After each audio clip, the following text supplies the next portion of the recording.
Welcome back to the Morgan Show. I'm Sierra Burnett, and first up with football, they had a comeback win to upset Norfolk State University on Saturday. Volleyball defeated South Carolina State 3-0, and the men and women's cross-country teams finished in the top 5 at the MEAC Championships this past weekend. Let's get into it. For weeks, Morgan State's football team searched for scoring opportunities and most often came up short. The Bears ran on the field at Norfolk State on Saturday, averaging a MEAC fewest 13 points per game. And then the most amazing thing happened.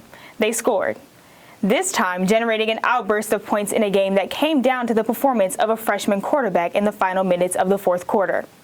Here's our reporter Marion with more on this thrilling afternoon for the Bears. Morgan State defeated Norfolk State 32-28 Saturday evening, overcoming an 18-point deficit and ending their 5-game losing streak. The Bears collected their second win of the season and some revenge after losing to Norfolk last season during homecoming. Freshman quarterback Todd Smith led the game-winning drive, capped by a 14-yard rushing touchdown in the game's final minutes. Smith shared his thoughts about the drive. Really, my mindset was just we gotta score. So my mindset was we gotta score. We just played collective as an offense. I trusted my offense trusted me. So I went out there and make a play. Revenge came in all shapes and sizes. Former Norfolk State running back J.J. Davis, who stood on the other side of the field last season, ran over the Spartans' defense, gaining 113 yards on 13 carries in his return home. Morgan entered the game averaging 13 points per game. They found points wherever they can this season. On Saturday, they found scoring help from the defense and special teams. Bears linebacker Eric Hunter's pick six, along with Carson Baker's 2-point conversion, helped the Bears rally. Jenkins reflected on the work it's taken to reach a 2-5 overall record season and 1-1 in the MEAC. Record does not define our team. Our team is a good team. We just got to learn how to play together and be together. It's us versus us. Next week, they will play against Delaware State University in their final home game of the season. Thank you, Lake. In the midst of celebration at Norfolk State University also came an incident that resulted in an altercation between parties from both universities, particularly involving members of Morgan State's football team and the Norfolk State Band. This matter is currently being investigated by both schools, according to an official statement released by Morgan State. In the statement, Dina Freeman-Patton, Vice President and Director of Athletics, said what transpired off the field is not reflective of what Morgan State University stands for, or the code of values it upholds. Our student athletes are committed to behaving in a manner consistent with expectations at the national treasure. The Morgan State volleyball team ends its 5-game losing streak with a victory over South Carolina State on Sunday evening at the Hill Fieldhouse. Mikayla Billingsley hit an average of .357 and recorded a match-high 14 kills to help the Bears secure the 3-0 win. Jordan Page finishes with 9 kills and a match-high 12 digs. Tyra Weems and Anara Fernandez each added 6 kills for Morgan. Aaron Carpenter tallied 16 assists and Trinity Carruthers had 15. The Bears finished the match with 7 service aces, but had 9 serving errors. Carpenter and Alyssa Sampson each had 2 aces. Morgan State will head to Washington, D.C. on Friday, November 3rd to play Howard University. First serve is at 6 p.m. at Byrd Gymnasium. Morgan State's men and women's team finished their season competing in the MEAC Championship at the Delaware State Outreach and Research Center hosted by Delaware State. The men's team finished in 4th place out of 8 teams with 98 points. Bears Jackson Waller, Perry Bennett, and Davion Gray finished 9th, 10th, and 11th respectively. They would all make the All-MEAC team. The women's team finished in 5th place out of 8 teams with 120 points. The Lady Bears were led by Abigail Fisher, who finished the 6K at 20 minutes and 3 seconds, placing 12th overall and making the All-MEAC team. The Bears are now done with the cross-country season and are now focused on being at their best for indoor season, competing at the U.S. Navy Invitational on December 3rd in Annapolis, Maryland. This week, 2 Morgan State players were honored by the MEAC. Linebacker Eric Hunter was named Defensive Player of the Week for the 2nd time this season. This comes after Hunter had a pick 6 for a 60-yard touchdown against Norfolk State University. Defensive back Keith Jenkins Jr. won Specialist of the Week after returning the ball for a 90-yard touchdown. Morgan's men and women's basketball teams open their season on Monday, November 6th. The men will play at the 17th-ranked University of Arizona, and the women will host Washington Adventist at the Hill Fieldhouse. Before the teams begin their season, they were introduced in front of their home crowd at Morgan Madness. Morgan's football team is building cohesion in Coach Damon Wilson's second season. The offensive line has improved its standing with a heavy workload. Here's reporter Jelani Salters with more on how the team's youngest group has performed this season. Talked to members of Morgan State's football team, and they all praised the growth of the offensive line. The youthful unit that calls itself O-Block features 2 freshman starters, including Christopher Boyd and Mosula Tapasoa.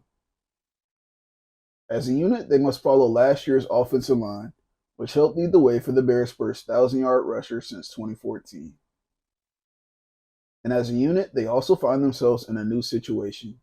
This is their first full offseason under head coach Damon Wilson, who was hired in May of 2022. Offensive line coach Richard Reddick said that the inexperienced group has developed at a respectable pace during a challenging season filled with near wins, tough losses, and come from behind victories. The offensive line led the way during Morgan's late game rally last week.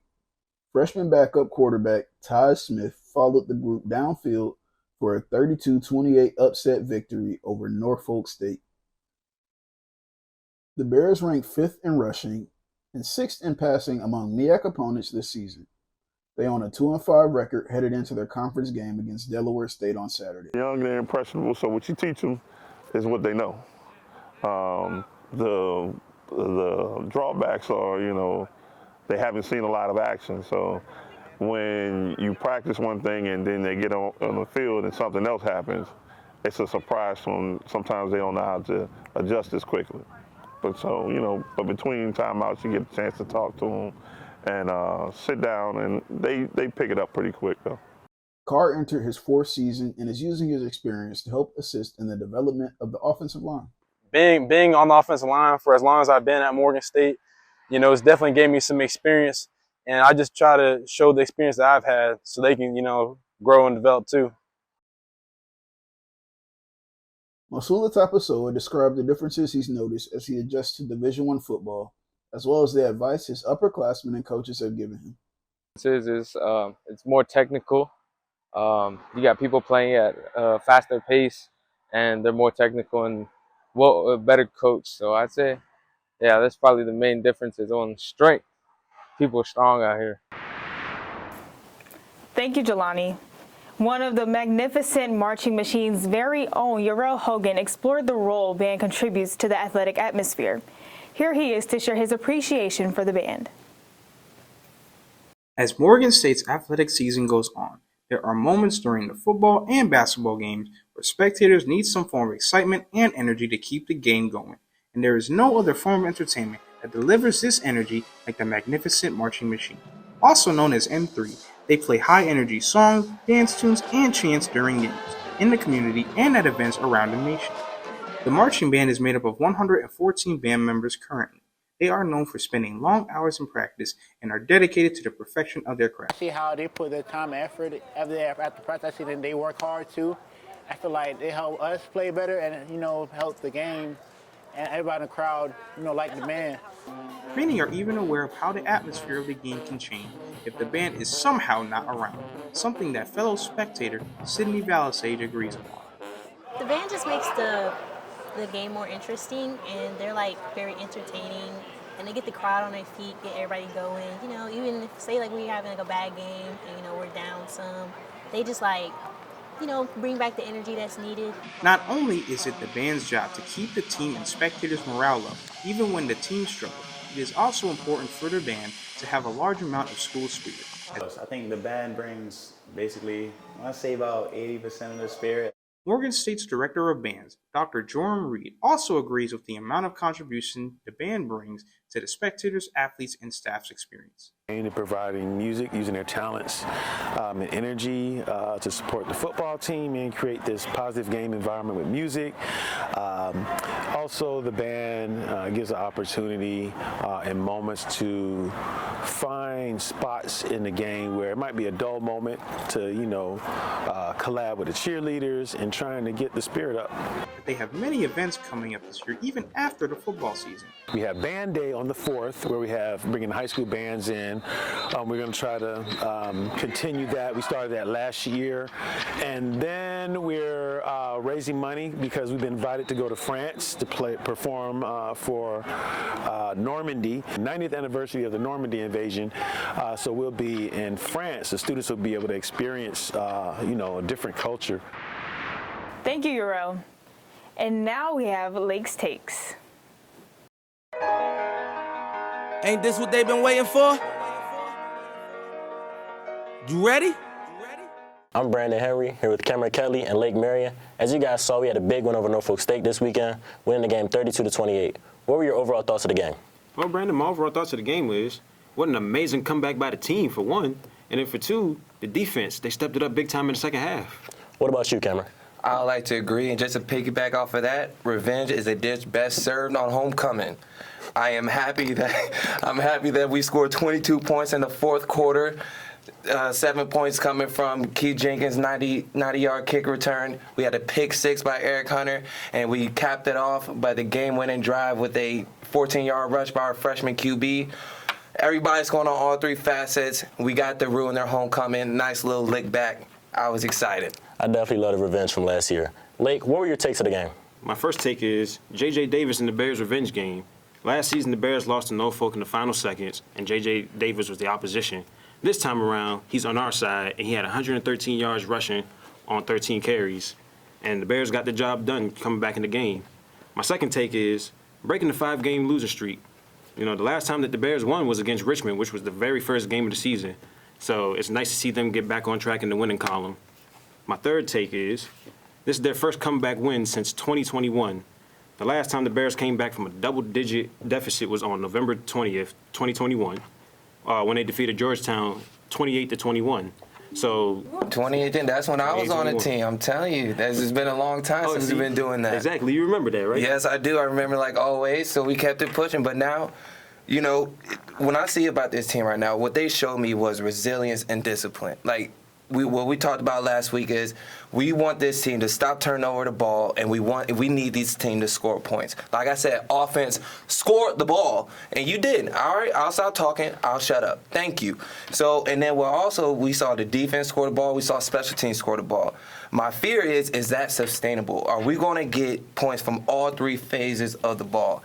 Do you two have faith and the offense scoring north of 14 points? Once again, we only had 2 touchdowns coming from them. Now, I will say they came to us when we needed them most, but I would love to see a full 4 quarters of great football. Definitely agree with that, Cam.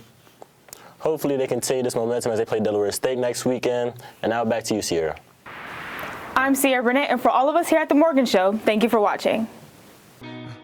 Tell my story across the world, look mama, I'm doing it right. Yeah, I'm a man, but I still cry, and it's hard to sleep right at night. See, I'm a soldier, and I'm getting closer to the life that I like. Cause we getting older, life getting shorter, I'm married to match my off-white. Really living a movie, you ain't me, so I don't care what you used to.